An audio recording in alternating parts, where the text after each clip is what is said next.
እንኳን ለጻድቁ አባታችን ለአቡነ ኤዎስጣቴዎስ ወርሃዊ የመታሰቢያ ክብረ በዓሉ በሰላም አደረሳችሁ አደረሰን። ከዚህ በመቀጠል በሐምሌ 18 ቀን የሚነበበውን የጻድቁ አባታችን የአቡነ ኤዎስጣቴዎስን ዜና ገድላቸውን እንደሚከተለው እናሰማችኋለን።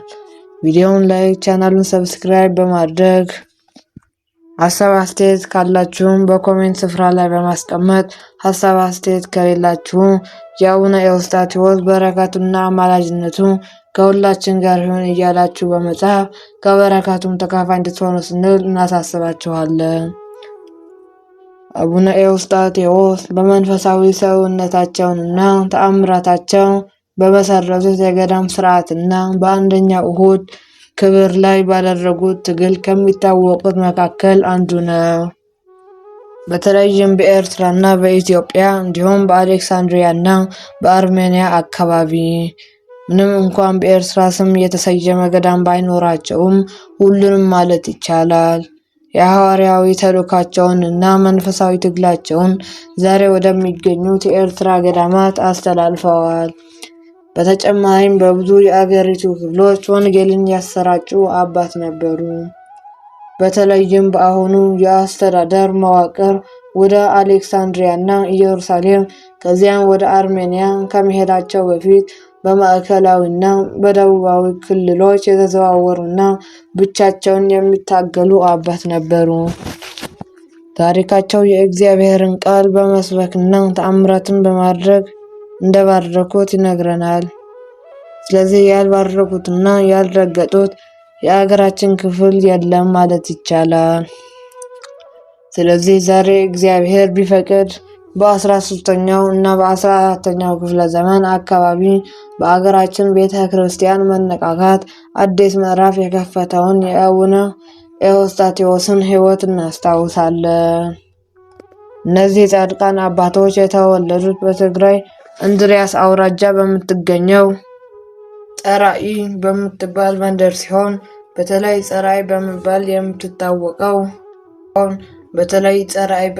የምትታወቀው ከአባታቸው ክሪሞዋ እና ከእናታቸው ስነ ሕይወት ቤተሰብ ነው። የሰማዕትነታቸው ታሪክ እንደሚያሳየው የአቡነ ኤዎስጣቴዎስ ወላጆች እግዚአብሔርን የሚፈሩ የእግዚአብሔር ሕግ በመፈጸም ድሆችንና ወላጅ አልባ ሕፃናትን በመርዳት እንዲሁም ባሎቻቸው የሞቱባቸውን አረጋውያንን መበለቶችን በመርዳት እግዚአብሔርን የሚፈሩና ሁልጊዜ ትጉዎች ነበሩ።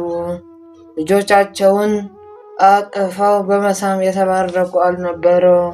ነገር ግን መንፈሳዊ ስራዎችንና መልካም ስራዎችን ማድረጋቸውን ቀጥለዋል።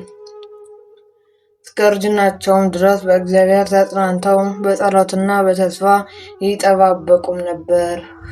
እናታቸው ባዮሎጂ እና በተለይም በጣም አዝነው ነበር። ጸሎታ ልክ እንደ ባሏ አምላኬ ሆይ አንተን የሚያስደስቱ ድንቅ የሚያደርግ ልጅ ስጠኝ እያለች ነበር። ጸሎታ በእግዚአብሔር ፊት ተሰምቶ ቅዱስ ገብርኤልም መልካም ዜና እንዲያበስራት ተላከ።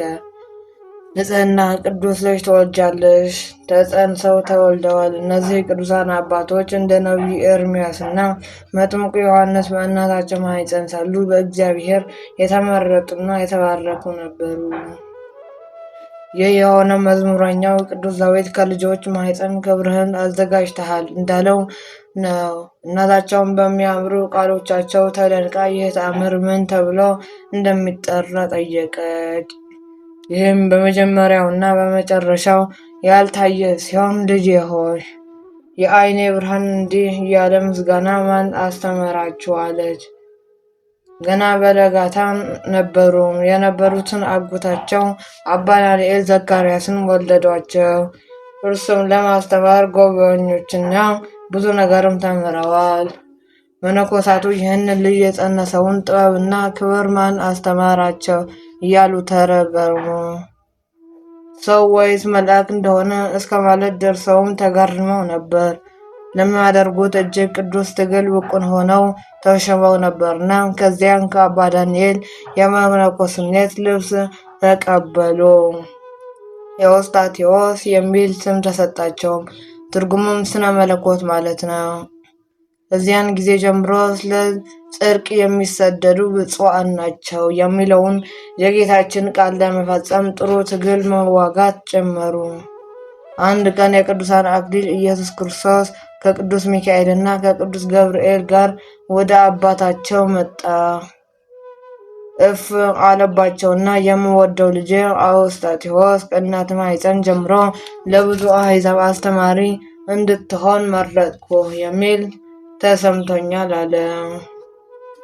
የማይሰማም አልሰማኝም አላቸው። ከተአምራቶቻቸው በአንድ ቀን ወቅት ወደ መዛሙርቱ ጋር በዚህ የአስመራ ክፍል ውስጥ እያለፉ ነበር። ይህም አሁን ጎይፍ ተብሎ በሚጠራ ቤተክርስቲያናቸው ዛሬ ባላችበት ከፍ ባለ ቦታ ላይ አርፈዋል። ስር ሰደደና ተወው አሉ። ተወውም። ዛሬ ከ700 ዓመት በላይ ሆኖ ተአምራትን እያደረገ ይገኛል። በአጋዚ ምድር ብዙ ተአምራትን ካደረጉ በኋላ ወደ አስቄጥስ ገዳም፣ ከዚያም ወደ ኢየሩሳሌም፣ በዚያም ወደ አርሜንያ ሄዱ። ወደ ውስጥ እንዲሸሹም መከሯቸው። በሁለት መላእክትም ታጅበው ጉዟቸውን በበረታቸው ጀመሩ። ነገር ግን በዚህ መሃል ከተማሪዎቻቸው አንዱ የማነ ብርሃን ቁጣውን አልተወውም እና በመርፌ መተላለፊያ ወረደ። በተዋቸውንም መርከበኛ አገኙና አለፉ። ከፊት ለፊታቸው የነበሩት ሁለቱ ደሴቶች በጸጋ ተሞልተው በሞላሳቸው እቀበላለሁ እያሉ ሮጡ። ወደ አርሜኒያም ገቡ። ወዲያውንም ብዙ ሰዎች ጀልባ ሳይዙ ሲያገኟቸው ተገረሙና ቀልድ ነው አሉ። መካከላቸው የሞተ ልጅ ነበር። አባታቸው ወደ እርሱ ቀረበና ጸለየለት። አምላኬ ሆይ እንዲህም አለ፣ ኤልያስን በሰራፕታ ከሙታን እንዳስነሳኸው ይህንን ሕፃን ከሞት እንቅልፍ እንደታስነሳው እለምንሃለሁም አሉ። ቅዱሳኑን የሚያሳፍር እግዚአብሔርም ሰምቷቸዋል። ሕፃኑም ተነሳ። ዜናቸውም በመላው አርሜንያ ተሰማ። እስከ ሞታቸውም ቀን ድረስ አባቱን አስተምረዋል። የተራበውን የሚበላ የተጠማውን የሚጠጣ ምጽዋት የሚሰጥ ቤተ ክርስቲያንህን የሚሰራ ሰማዕትነትን የሚጽፍ ሰማዕትነትን የሚያነብ መንግስቱን እንደሚወርስ ቃል ገባላቸው። የመንግስቱ ወራሽ አድርገን ፈጣሪያችን። አቡነ መርቆሬዎስ፣ አቡነ አብሳሪ፣ አቡነ ቤኪሞስ፣ አቡነ ዮናስ ወዘተ ልጆቻቸው በመንፈሳዊነት ጸጋ መሆናቸው ልብ ሊባል ይገባል። ቅዱስ አባታቸው በተለያዩ የአገሪቱ ክፍሎች በሰማዕትነትና በተአምራት ይታወሳል። ይህ በራሱ ሰፊ ምርምር የሚፈልግ ቢሆንም አንዳንዶቹን መጥቀስ ለሚያውቁት ትምህርት ይሰጣል። በጎዳይፍ ውስጥ ታዋቂ ቤተክርስቲያን የመንደሩ ስም ከተአምር የተገኘ እንደሆነም ይታመናል።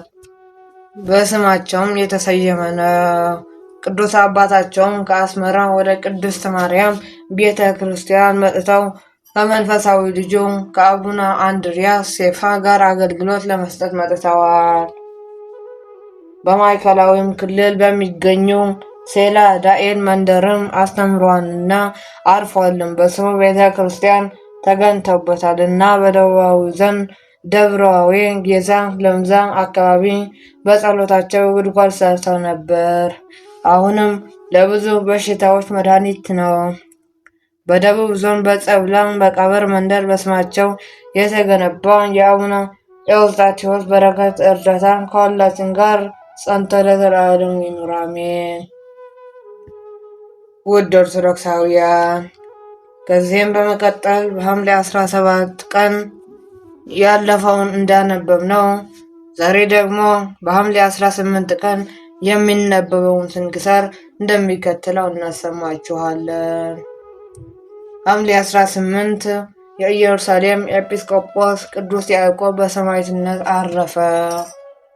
ቅዱስ አትናቴዎስ በከሃዲው በዲዮቅልጥያኖስ ዘመን በሰማዕትነትም ሞተ። ሰማዕት የሆኑ የቅዱስ ኤስድሮስ ማህበርተኞች መታሰቢያቸው በዓል ነው። የኢየሩሳሌም ኤጲስቆጶስ ቅዱስ ያዕቆብ ሐምሌ 18 የኢየሩሳሌም ኤጲስቆጶስ የጌታችን ወንድም የሚባለው ቅዱስ ያዕቆብ በሰማዕትነት ሞተ። ይህም ቅዱስ የጠረባዊው የዮሴፍ ልጅ ነው። እርሱም ከልጆቹ ሁሉ የሚያንስም ነበር። እርሱም ንጹሕ ድንግል ነበር፣ ከጌታችንም ጋር አደገ። ስለዚህም ክብር ይግባውና የጌታችን ወንድም ተባለ። ከጌታችን ዕርገትም በኋላ ሐዋርያ በኢየሩሳሌም ላይ ኤጲስቆጶስ አድርገው ሾሙት። ክብር ይግባውና በጌታችን በኢየሱስ ክርስቶስ ስም አስተምሮ ብዙዎችን ወደ ቀናች ሃይማኖት መለሳቸው። የክርስትና ጥምቀትንም አጠመቃቸው። እግዚአብሔርን በእጁ ታላላቅ ድንቆችንና ተአምራቶችን አደረገ። በአንዲት ዕለትም በጎዳና ሲጓዝ አንድ ሽማግሌ አገኘ። ቅዱስ ያዕቆብም ሽማግሌው ሆይ በቤት ታሳድረኛለህ አለ። አረጋዊውም እሺ እንዳልክ ይሁን አለ። በአንድነትም ሲጓዙ ጋኔን ያደረበት ሰው አገኘው። ባየውም ጊዜ የክርስቶስ ሐዋርያ ሆይ እኔ ካንተ ጋር ምን አለኝ? ልታጠፋኝ መጣህን? ብሎ ጮኸ። ሐዋርያውም በናዝሬቱ ኢየሱስ ስም ተጠጋ። ከሰውየውም ውጣ ብሎት ወዲያውም ያ ጋኔን ከሰውየው ላይ ወጣ። ያ ሽማግሌ ይህን ድንቅ ተአምር አይቶ ደነገጠም። ከሐዋርያው እግር በታች ወድቆ እንዲህም አለው፣ ወደ ቤቴ ልትገባ አይገባኝም። ነገር ግን እድን ዘንድ ቤተሰቦችም ሁሉም ይድኑ ዘንድ ምን ላድርግ እያለ ያን ጊዜም ሐዋርያቱ አቤቱ ጌታ ሆይ መንገዴን አስተምረህልኛልና አመሰግናለሁ ብሎ ጌታችንን አመሰገነ። ሽማግሌውም ተመልሶ የድህነትን ነገር ነገረ። ክብር ይግባውና ስለ ጌታችን ሰው መሆን፣ ስለ መከራው፣ ስለ ሞትና ስለ መነሳቱ አስተማረ። ከዚህም በኋላ ያ ሽማግሌ ሐዋርያውን ወደ ቤቱ አስገባው። ቤተሰቦቹም ሁሉ ወደ እርሱ ተሰበሰቡ። ቅዱስ ያዕቆብም አስተምሮ የክርስትና ጥምቀትን አጠመቃቸው። ሥጋውንና ደሙንም አቀበላቸው። የከተማው ሰዎችም በሰሙ ጊዜ በሽተኞቹን ሁሉ ወደ እርሱ አመጡ ዘንድ ሁሉንም አዳናቸው። ለእነርሱም ሃይማኖቱን አስተምሮ በአብ በወልድ በመንፈስ ቅዱስ ስም አጠመቃቸው። ቀሳውስትና ዲያቆናቱም ሾሙላቸው። ያንን ሽማግሌም ኤጲስቆጶስ አድርጎ ሾመው። ክብር ይግባውና የጌታችንንም ወንጌል ሰጣቸው። ከዚህም በኋላ ያስተምር ዘንድ ወደ ሌሎች አገሮች ወጥቶ ሄደ። አንዲት መካን ሴት ነበረች። እግዚአብሔር ልጅን ይሰጣት ዘንድ ስለ እርሷ እንዲጸልይላት ቅዱስ ያዕቆብን ለመነችው። እርሱም ጸለየላትና ወንድ ልጅን ወለደ። ስሙንም ያዕቆብ ብላ ጠራችው። ልጅዋንም ተሸክማ ወደ ሐዋርያው መጥታ ሰላምታ አቀረበችለት። ከልጇም ጋር ከእነርሱ ተባረከች። ከዚህም በኋላ በአንዲት ቀን ብዙዎች አይሁድ ወደ እርሱ ተሰበሰቡ።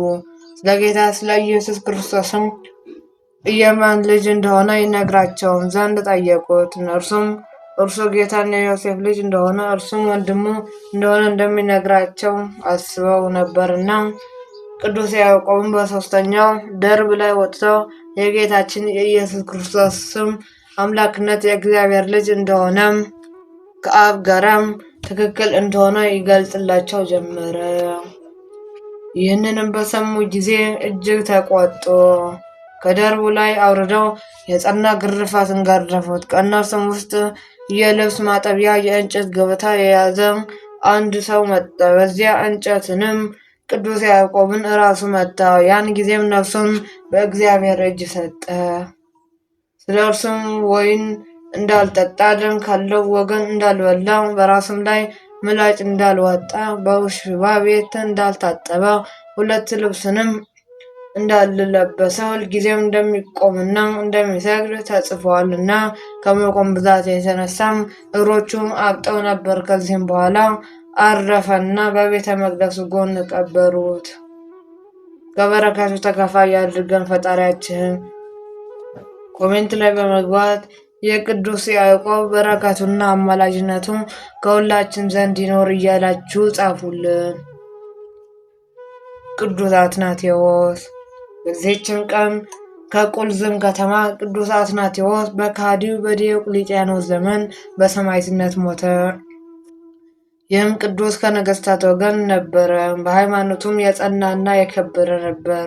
እኒህ ከሃዲያን ነገሥታት ዲዮቅልጥያኖስና መክስሚያኖስ የጣዖታትን አምልኮ በአዋጁ ጊዜ ይህን አትናቴዎስን ለግብፅ አገር ገዥ አድርገው ሾሙት። አብያተ ክርስቲያናትንም እንዲያፈርስ አዘዙት። እርሱ ግን ወደ ግብፅ በደረሰ ጊዜ ወደ ሊቀ ጳጳሳቱ ሄዶ በረከትን ተቀበለ። እርሱም ክርስቲያን እንደሆነ ነገረ። በእርሱም ደስ አለው።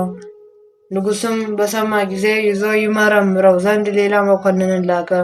መኮንኑም በደረሰ ጊዜ ተገናኘውና የአማልክትን ፍቅር ለምን ተውክ አለው። አትናቴዎስም እንዲህ ብሎ መለሰለት። እኔ ከታናሽነቴ ጀምሬ ክብር ይግባውና የክርስቶስ ባሪያ ነኝ። የቀናች ሃይማኖትን አልተው። መኮንኑም የንጉሥ ትእዛዝ የሚለውጥ ሁሉ ቅጣት እንዲያገኝና በጽኑ ስቃይ እንዲሰቃይ አታውቁም አለው። ቅዱስ አትናቴዎስም እንዲህ አለው። አንተ ነፍስ በአንተ ላይ በንጉሥ ላይ ቸር ሕይወት ሰጭ እግዚአብሔርን በሚጠላ በአባት ሰይጣን ላይ የሚመጣው የዘላለም ስቃይን እስከምታሰቃይ ጥቂት ታገስ አለው። ከመቃብሩም ቁጥር የሌላቸው ታምራት ተገለጡ። ይቆየን። ወስብሐት ለእግዚአብሔር ወለወላዲቱ ድንግል ወለመስቀሉ ክቡር አሜን።